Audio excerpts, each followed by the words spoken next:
एक बार की बात है। एक बार एक अध्यापक एक संपन्न परिवार के शिष्य के साथ कहीं जा रहे थे, तो उस शिष्य को कुछ मजाक सूझी, क्योंकि उसको रास्ते में किसी गरीब मजदूर के जूते दिखाई दिए। उसके अध्यापक से कहा, गुरुजी, अगर हम इन देखते हैं कि मजदूर पर इसका क्या असर पड़ता है। अब उसको तो मजाक सूझ रहा है, लेकिन गुरुजी ने कहा कि नहीं, गरीब इंसान के साथ इस तरह का भद्द मजाक करना ठीक नहीं है।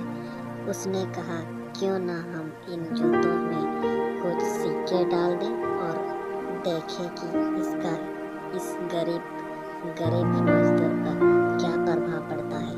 उन्होंने ऐसा ही किया। जैसे ही मजदूर अपना काम करके लौटा और उसने एक पाँव अपने जूते में डाला, तो उसको कुछ कठोर सा महसूस हुआ। उसने अंदर हाथ डाला तो उसको कुछ सिक्के दिखाई दिए। वह थोड़ा आश्चर्य में पड़ गया।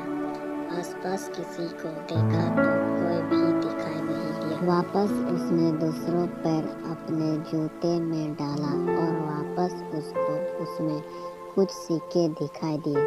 अब दोनों जूतों के सिक्कों को उसने अपने हाथों में रखा और प्रभु की तरफ इशारा किया।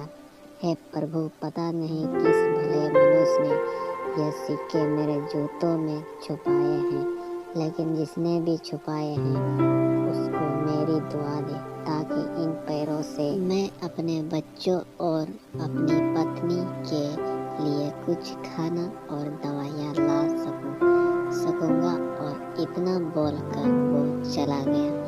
इस बात को शिष्य और अध्यापक दोनों सुन रहे थे। अब अध्यापक ने शिष्य से पूछा कि अब तुम मुझे बताओ कि तुम्हें कैसा महसूस हुआ, तुम्हारी पहले वाली मजाक या मेरा यह तरीका। तो उसने कहा कि गुरुजी, मैं आपसे क्षमा चाहता हूँ। अब मुझे समझ आ गया है कि सच्ची खुशी किस चीज में है।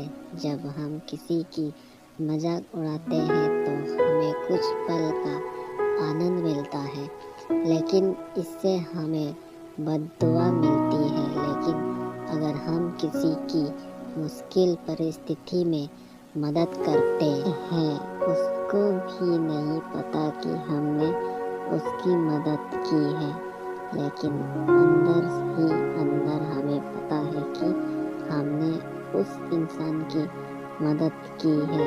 यही सच्ची खुशी है।